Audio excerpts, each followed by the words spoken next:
మంత్రి కోమటిరెడ్డి వెంకటరెడ్డి సంచలన వ్యాఖ్యలు చేశారు. 30 మంది బీఆర్ఎస్ ఎమ్మెల్యేలు మాతో టచ్ లో ఉన్నారు అంటూ కోమటిరెడ్డి సంచలన వ్యాఖ్యలు చేశారు. ఇప్పటికే కాంగ్రెస్ గేట్లు తీసింది, బీఆర్ఎస్ ఖాళీ అయిపోతుంది అంటూ చాలా వ్యాఖ్యలు వినిపిస్తూ ఉన్నాయి. ఇటు బీఆర్ఎస్ నాయకులు చాలా మంది కాంగ్రెస్ లోకి వెళ్ళిపోతున్న సందర్భం కూడా చోటు చేసుకుంటుంది. ఈ నేపథ్యంలో కోమటిరెడ్డి వెంకటరెడ్డి సంచలన వ్యాఖ్యలు చేశారు. మేము గేట్లు తీయలేదు, వాళ్లే గేట్లు పగలగొట్టుకుని వస్తున్నారు అంటూ కోమటిరెడ్డి వెంకటరెడ్డి మాట్లాడారు. బీఆర్ఎస్ పార్టీలో ఒక్కరు కూడా మిగలరు అని కోమటిరెడ్డి వెంకటరెడ్డి అంటున్నారు. తెలంగాణలో బీఆర్ఎస్ లేదు, అందుకే టికెట్లు నిరాకరిస్తున్నారు అని చెప్తున్నారు. ట్యాపింగ్ జరిగినట్లు కేటీఆర్ స్వయంగా ఒప్పుకున్నారు. కేటీఆర్ వ్యాఖ్యలను సుమోటోగా తీసుకొని కేసు బుక్ చేయాలి అని కోమటిరెడ్డి అంటున్నారు. కేసీఆర్ చేసిన పాపాలే ఆయనకు చుట్టుకున్నాయి, యాదగిరిగుట్ట పేరును మార్చడమే కేసీఆర్ చేసిన మొదటి తప్పు అని మంత్రి కోమటిరెడ్డి అంటున్నారు. కేసీఆర్ చేసిన పాపాల వల్లే కరువు వచ్చిందంటున్నారు. దేవుడి పేరు చెప్పి కాళేశ్వరం ప్రాజెక్టును నాశనం చేశారు అని కోమటిరెడ్డి విమర్శించారు. రైతు బంధు 97% మంది రైతులకు వేశాము అని కోమటిరెడ్డి చెప్పారు. అలాగే ప్రతిమా శ్రీనివాసరావుకు కేసీఆర్ 20,000 కోట్ల రూపాయలు ఇచ్చారు. ప్రతిమా గ్రూప్ చైర్మన్కి 20,000 కోట్ల రూపాయలు ఇచ్చారు అని కోమటిరెడ్డి ఆరోపించారు. కేసీఆర్ అవినీతిని బయటకు తీయాలి అంటే 20 సంవత్సరాలు పడుతుంది అని కోమటిరెడ్డి అన్నారు. మేము గేట్లు తీయలేదు, బీఆర్ఎస్లో ఉన్న వాళ్ళ గేట్లు పగలగొట్టుకుని మరి మాతో వచ్చేస్తున్నారు, 30 మంది ఎమ్మెల్యేలు మాతో టచ్లో ఉన్నారు అంటూ కోమటిరెడ్డి వెంకటరెడ్డి సంచలన వ్యాఖ్యలు చేశారు. దీనిపై మరింత సమాచారం మా ప్రతినిధి మధు అందిస్తారు.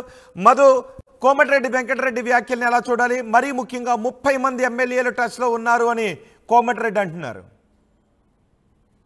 ఈరోజు మినిస్టర్ క్వార్టర్స్ లో కోమటిరెడ్డి వెంకటరెడ్డి మంత్రి, సినిమాటోగ్రఫీ అలాగే రోడ్లు భవనాల శాఖకు సంబంధించిన మంత్రి ఆయన సంచలన వ్యాఖ్యలు చేశారు. కీలకంగా మాట్లాడుతూ బీఆర్ఎస్ గురించి ఎక్కువగా కామెంట్స్ చేశారు. 30 మంది ఎమ్మెల్యేలు టచ్ లో ఉన్నారని, తర్వాత టికెట్ ఇచ్చినా కూడా గెలిచే పరిస్థితి లేదు, తెలంగాణలో బీఆర్ఎస్ పూర్తి స్థాయిలో నిర్వీర్యం అయిపోయింది, అందుకే పోటీ నుంచి అందరూ తప్పుకుంటున్నారు, టికెట్లు ఇచ్చినా వేరే పార్టీల వైపు దిక్కులు చూస్తున్నారు అంటూ మాట్లాడారు. కేసీఆర్ పతనం యాదాద్రి నుంచే స్టార్ట్ అయింది. యాదగిరి గుట్టను యాదాద్రిగా పేరు ఎప్పుడైతే మార్చారో, యాదాద్రి అని పేరు తీసుకున్నప్పటి నుంచే పూర్తి స్థాయిలో మారిపోయింది. నిజంగానే బీఆర్ఎస్ పార్టీలో ఎవరు ఉండే పరిస్థితి లేదు. కుటుంబ సభ్యులు కేసీఆర్, కేటీఆర్, హరీష్ రావు, కవిత తప్ప ఎవరు మిగిలే పరిస్థితి లేదు. అందరూ టచ్ లో ఉన్నారు, పూర్తి స్థాయిలో పార్టీ మారడానికి ప్రస్తుతం అన్నారు. దాంతో పాటు ఫోన్ ట్యాపింగ్ అంశం పైన కూడా మాట్లాడారు. కేసీఆర్ కుటుంబం చేసినటువంటి అవినీతి లెక్కలేనంతగా ఉంది, దానికి తోడు ఫోన్ ట్యాపింగ్ అంశాన్ని డైరెక్ట్ గా కేటీఆర్ ఒప్పుకున్నారు.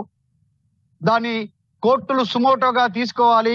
ఆ ఫోన్ ట్యాపింగ్ కి సంబంధించి దాదాపు 10 సంవత్సరాలకు పైగా జైలు శిక్ష పడే అవకాశం ఉంది అంటూ కూడా కొన్ని సంచలన వ్యాఖ్యలు చేశారు కోమటిరెడ్డి వెంకటరెడ్డి. గత కొంతకాలంగా సైలెంట్ గా ఉన్నటువంటి కోమటిరెడ్డి వెంకటరెడ్డి ఈ రోజు చిట్ చాట్ రూపంలో ముఖ్యంగా మీడియా ప్రతినిధులతో ఇష్టాగోష్ఠిలో ఆయన ఈ రకంగా కొన్ని సంచలన వ్యాఖ్యలు చేశారు. రాష్ట్ర వ్యాప్తంగా ఉన్నటువంటి అవినీతికి సంబంధించినటువంటి స్కామ్లలో అనేక ప్రాజెక్టుల్లో ఆయన అవినీతి చేశారు. దేవుడి పేరు చెప్పి అనేక స్కాములు చేశారు. యాదాద్రి కావచ్చు, కాళేశ్వరం ప్రాజెక్టు కావచ్చు, కాళేశ్వరం అంటూ దేవుడి పేరు పెట్టి అక్కడ పూర్తిగా నిర్వీర్యం చేశారు, ప్రాజెక్టుని పైసలు దండుకున్నారు అంటూ చెప్పారు. శిక్షా అర్హులు ఉన్నారు కుటుంబంలో అంతా కూడా, ప్రతి ఒక్కరు అవినీతి పాల్పడ్డారు, అందరూ జైలుకు వెళ్లే పరిస్థితి ఉంది, అసలు బీఆర్ఎస్ పార్టీ తెలంగాణలో మిగిలే పరిస్థితి లేదంటూ కోమటిరెడ్డి వెంకటరెడ్డి సంచలన వ్యాఖ్యలు చేశారు. దాంతో పాటు ముఖ్యంగా ఎమ్మెల్యేలకు సంబంధించి ఆయన 30 మంది ఎమ్మెల్యేలు మాతో టచ్ లో ఉన్నారంటూ ఒక సెన్సేషనల్ కామెంట్ చేస్తూనే, మేము గేట్లు ఓపెన్ చేయలేదు, వాళ్ళే బద్దలు కొట్టుకొని మా పార్టీలోకి వస్తున్నారు, ఆ పార్టీలో ఉండడానికి ఎవరు ఇష్టపడటం లేదు అంటూ కోమటిరెడ్డి సంచలన వ్యాఖ్యలు చేశారు. కేసీఆర్ పైన, బీఆర్ఎస్ పైన, కేటీఆర్ పైన అసలు జరుగుతున్న పరిణామాలు చూసి అర్థం కాక కేటీఆర్ ఏదేదో మాట్లాడుతున్నారు అంటూ కూడా కోమటిరెడ్డి వెంకటరెడ్డి స్టేట్మెంట్ చేశారు చిట్ చాట్ లో భాగంగా. రోజు రైట్. అంతేకాదు ప్రతిమా శ్రీనివాసరావుకి 20,000 కోట్ల రూపాయలు కేసీఆర్ ఇచ్చారు అంటూ కూడా ఆరోపణలు చేశారు, అవినీతి ఆరోపణలు కూడా చేశారు. ఎగ్జాక్ట్లీ 20,000 కోట్లు ప్రతిమా శ్రీనివాస్ కి ఇచ్చారని కావచ్చు, తర్వాత కోకాపేట భూములకు సంబంధించిన విషయంలో కావచ్చు, సింగరేణికి సంబంధించిన అంశంలో కూడా కొన్ని వ్యాఖ్యలు చేశారు, పొడిగా మాట్లాడారు. కానీ చాలా ఘాటైనటువంటి వ్యాఖ్యలు చేశారు. చాలా రోజుల నుంచి స్తబ్దుగా సైలెంట్ గా ఉన్న కోమటిరెడ్డి వెంకటరెడ్డి మంత్రి ఈ రోజు సంచలన వ్యాఖ్యలు చేశారు. సో కేసీఆర్ చేసినటువంటి అవినీతిని లెక్క కట్టడానికి 20 సంవత్సరాల పైగా పడుతుంది, అంత అవినీతి చేశారు, ప్రతి స్కీమ్ లో స్కామ్ చేశారు అంటూ ఆయన సంచలన వ్యాఖ్యలు చేశారు. సో ఈ వ్యాఖ్యలపై మరి బీఆర్ఎస్ పార్టీ నేతలు ఇంతవరకు రెస్పాండ్ కాలేదు. కానీ ఈ రోజు కోమటిరెడ్డి మినిస్టర్ క్వార్టర్స్ దగ్గర మీడియా ప్రతినిధులతో ఈ రకంగా సంచలన వ్యాఖ్యలు చేశారు. అంటే ఇప్పుడు కాంగ్రెస్ ఉద్దేశం ఏ విధంగా కనిపిస్తుందని మనం చూసుకోవచ్చు. ఇప్పటికే గతంలో కూడా కాంగ్రెస్ ఎల్పీని రద్దు చేయించి మరి ఆ ఎమ్మెల్యేలందరినీ కూడా బీఆర్ఎస్లో కలుపుకున్నారు. ఇప్పుడు అదే పరిస్థితి మళ్ళీ ఈ అసెంబ్లీలో పునరావృతం అవుతుంది. ఆ విధంగా చేయాలని ఆలోచనలో కాంగ్రెస్ నేతలు ఉన్నారని అనుకోవాలి. 30 మంది ఎమ్మెల్యేలు మాతో టచ్లో ఉన్నారు అనే సంకేతాలు ఇస్తున్న పరిస్థితిని ఏ విధంగా చూడాలి? ఎగ్జాక్ట్లీ ఆల్రెడీ ఇప్పటికే ఒక సూచన చేశారు. అంటే వచ్చేటువంటి పార్లమెంట్ ఎన్నికల కంటే ముందుగానే తెలంగాణలో బీఆర్ఎస్ ఎల్పీని సిఎల్పిలో విలీనం చేయాలి కాంగ్రెస్ లో అనేటువంటిది నిర్ణయం తీసుకోవడం జరిగింది. ఇప్పటికే పార్టీలో అంతర్గతంగా చర్చ కూడా జరుగుతా ఉంది. సో దాన్ని బట్టి జరుగుతున్న పరిణామాలు చూస్తుంటే బలపడుతుంది. దీనికి సంబంధించినటువంటి వ్యాఖ్యలు నిజమే అనేటువంటిది అంశం బలపడతా ఉంది.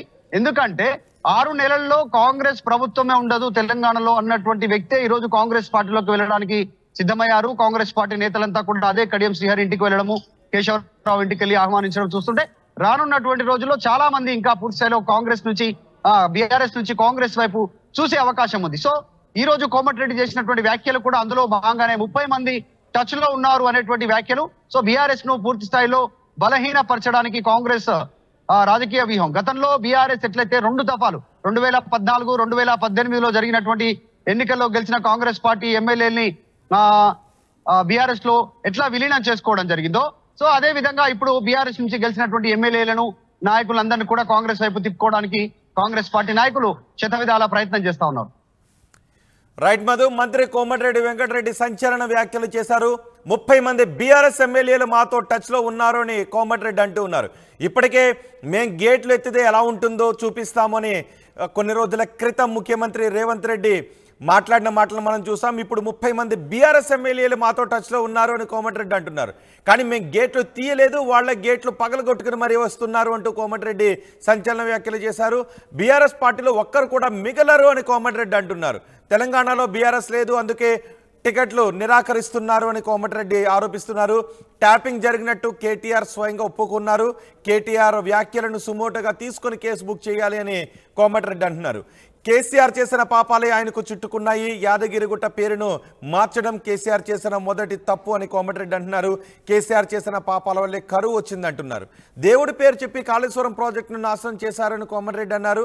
రైతు బంధు విషయం గురించి కూడా మాట్లాడారు. రైతు బంధు 97% మంది రైతులకు రైతు బంధు డబ్బులు వేసేసాము అని కోమటిరెడ్డి చెప్పారు. ఇక ప్రతిమా శ్రీనివాసరావుకు కేసీఆర్ 20,000 కోట్ల రూపాయలు ఇచ్చారు అని కోమటిరెడ్డి ఆరోపించారు. కేసీఆర్ అవినీతి బయటకు తీయాలి అంటే 20 సంవత్సరాలు పడుతుంది అని కోమటిరెడ్డి అన్నారు.